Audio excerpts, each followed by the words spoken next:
Дәрігерлерге жаз мезгілінде ең жиі қойылатын сұрақ ол витамин D-ні ішуіміз керек па? Енді күнде күн шақырайып түсіп тұр, тегін ала бермейміз ба дейді ғой. Жалпы жаз кезінде керек па, жоқ па, қаншадан ішу керек, қандай түрін ішкен жақсы деген сұрақтарға осы видеода толығымен жауап беріп кетемін. Менің есімім Айдын Құсайынұлы, 10 жылдық тәжірибесі бар дәрігер педиатрмын. Жалпы балалардағы созылмалы және жедел осы ауруларды 10 жылдан бері емдеп келе жатқан маманмын. Енді өздеріңіз көріп тұрғандай, бірінші байлық деп аталады менің YouTube каналым. Бұл арнада көбінесе ауырып ем іздегенше ауырмайтын жол ізде деген ұстаныммен сол бағыттағы ақпараттандырушы канал болып табылады. Каналға тіркеліп, жалпы видео ұнаса лайк басып, пікір қалдырып, осы каналдың ары қарай таралуына қандай да бір септіктеріңізді тигізсеңіздер, мен сіздерге алғысым шексіз. Жалпы витамин D-ның ағзаға пайдасы орасан зор екені жылдан жылға көбірек дәлелдермен дәлелденіп келе жатыр. Оның ішінде орталық жүйке жүйесі, сүйек, бұлшықет жүйесі, жүрек қан тамыр жүйесі, әртүрлі аллергиялар, аутоиммунды ауруларға қарсы әсері жылдан жылға дәлелденіп, нақтыланып келе жатыр. Енді о жағына қатты кірмей қояйық. Жалпы бірінші сұрағымыз, жаз кезінде не үшін витамин D ішуіміз керек? Енді витамин D жалпы біздің ағзамызға екі түрлі жолмен сіңеді. Ол табиғи жолмен біз күннің сәулесінен аламыз. Екінші жолы қандай да бір қосымша БАДы витамин түрінде қабылдаймыз. Күн сәулесімен витамин D сіңген кезде ол бір 4-5 түрлі этаптан өтеді. Біздің мынау терімізде 7 дегидрохолестерин деген зат болады. Күннің сәулесі, ультракүлгін сәулесі тікелей осы терімізге жанасу арқылы сол жаңа айтылған 7 дегидрохолестерин витамин D3-ке айналады. Витамин D3 осы терімізде түзілді, ол қан тамырымыз арқылы бауырымызға келеді. Бауырымызда ол кальций диол деген затқа айналады. Одан кейін барып, о жерден шығады да бүйрекке барады. Бүйректе кальций триол деген затқа айналады да, сол жерден барлық керек жеріне жеткізіледі. Енді жаз кезінде неге біз витамин D-ні қосымша қабылдауымыз керек? Бұған бірнеше себеп бар. Біріншіден біз жыл 12 ай күн осылай дәл қазір жаз мезгіліндей өте белсенді түрде түсетін аймақта тұрмаймыз. Екіншіден, біздің күннің астында жүрген күннің өзінде көп уақыт біз киіммен жүреміз. Біздің денеміз толығымен ашық жүрмейді. Сол себепті біз жеткілікті мөлшерде витамин D-ні күннің көзінен ала алмаймыз. Үшінші себеп, барлығымыз қазір кондер қосып алғанбыз, офиста, кабинетте жұмыс істейміз. Сол себепті де күннің көзінен жеткілікті мөлшерде витамин D-ні біз ала алмаймыз. Одан кейінгі себеп, әрине қандай да бір терінің осы витамин D-ні сіңіруіне байланысты ауытқулар болуы мүмкін. Салыстырмалы түрде айта кетейін, мен жалпы Африкадағы адамдардың терісі неге қара? Себебі олардың терісінде меланин деген зат өте көп. Неғұрлым тері қара түсті, қоңыр түсті болады, қою түсті болады, соғұрлым оның құрамында меланин көп болады.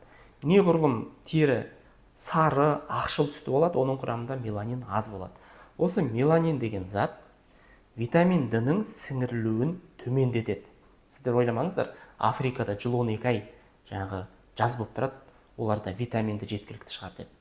Оларда осы меланиннің көп болғандығынан, олардың витамин D-сі да біздердікі шамалас. Ағзаға витамин D-ның түсуінің екінші жолы бар. Ол асқазан ішек жолдары арқылы, яғни қоспа БАДы арқылы ішу, сол арқылы витамин D-ның мөлшерін көбейту ағзамызда. Ол витамин D3 түрі дайын түрде сатып аласыз да, соны ішкен кезде ол бағанағыдай бірінші бауырға барады, кальций диол түрі кальций триолға ауысады да, одан кейін барып керек жеріне жетеді. Жалпы ұқсас, біріншісінің негізгі көзі күн сәулесі болса, екіншісі ол ауыз арқылы. Енді бұл жерде күннің көзінен де алыңыздар, оның да белгілі бір дәрежеде пайдасы бар. Бірақ мына нәрсені ескеріңіздер, күн қатты ысыған уақытта таңғы 10 мен 11 аралығынан түскі 4-4:30-ға дейінгі ыстық уақытында витамин Д аламын, не болмаса загар аламын деп күннің астында жатуға болмайды. Бұл өте зиян болады. Қандай да бір тері аурулары, терінің обыры, рага дейміз ғой, соған әкелуі мүмкін.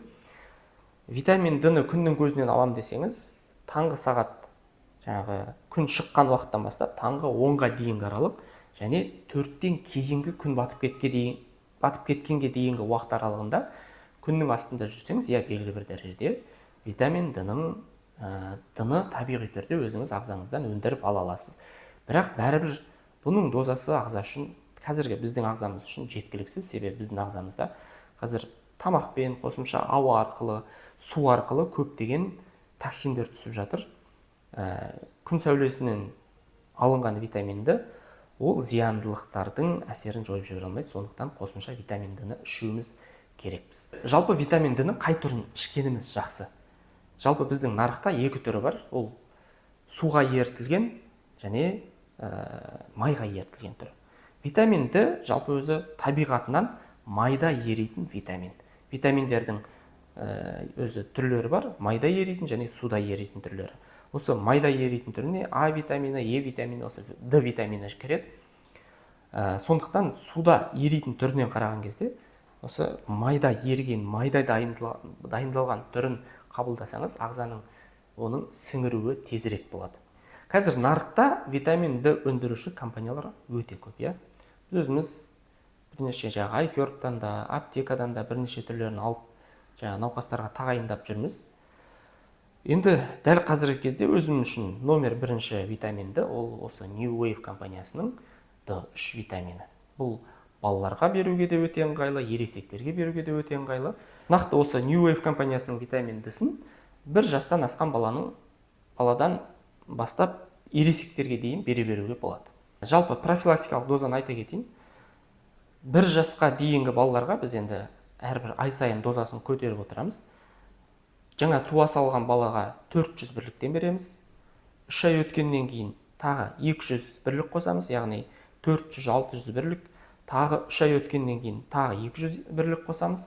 600-800 бірлік болады. Тағы 3 ай өткеннен кейін, яғни 9-10 айларға келген кезде тағы бір 200 қосамыз, сонымен 800.000 бірлік болады.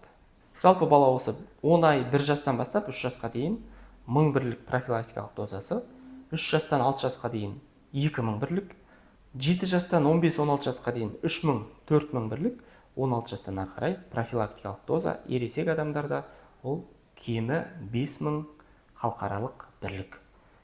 Осы профилактикалық дозада ішіп жүрсеңіз, сіздің жалпы баланың болсын иммунитеті, орталық жүйке жүйесінің, яғни белгілі бір ақпаратты қабылдауы, жаттауы, оны анализдеуі деген сияқты мидың жұмысы жақсарады. Бұлшық еттерінің күшті болуы, серпімді болуы, сүйектерінің тығыз, берік болуы, жүректің бұлшық етінің, енді жүрек деген бізде 24/7 өміріміздің соңына дейін соғатын, үнемі белсенді жұмыс істейтін ағза болғандықтан, оған да белгілі бір дәрежеде витамин Д қажет.